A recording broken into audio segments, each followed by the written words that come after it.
আমি একটা অনলাইনে একটা জিনিস কিনেছি, সেটা আমি তোমাদেরকে আজকে দেখাচ্ছি, ঠিক আছে? চলো দেখো। এই যে এখানে এর মধ্যে কি আছে দেখি। দেখো, সবাই এটা কিনছে, এমন কিছু দাম নয়, সেই জন্য আমিও ভাবলাম কিনি।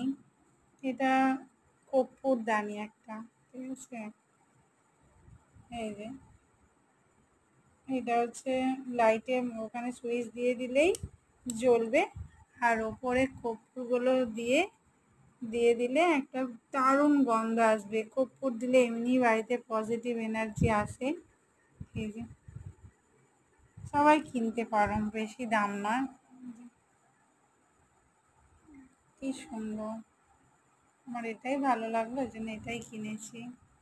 চলো টাটা, বাই বাই। ও টাটা করে দেওয়ার পর আবার মনে পড়লো যে তোমাদেরকে একবার দেখাই অন্তত, যে কর্পূর দিলে কিরকম হচ্ছে। এই যে এই দেখো, কর্পূর ওপরে দিয়েছি আর দেখো কর্পূরটা জ্বলছে আর ধোঁয়া বেরোচ্ছে, গোটা ঘর পুরো কর্পূরের কর্পূরের গন্ধ, এত ভালো লাগছে যে কি বলবো। চলো, ভিডিওটা ভালো লাগলে লাইক কমেন্ট করে, আর তোমরাও কিনতে পারো, ফ্লিপকার্ট থেকে কিনেছি আমি। টাটা।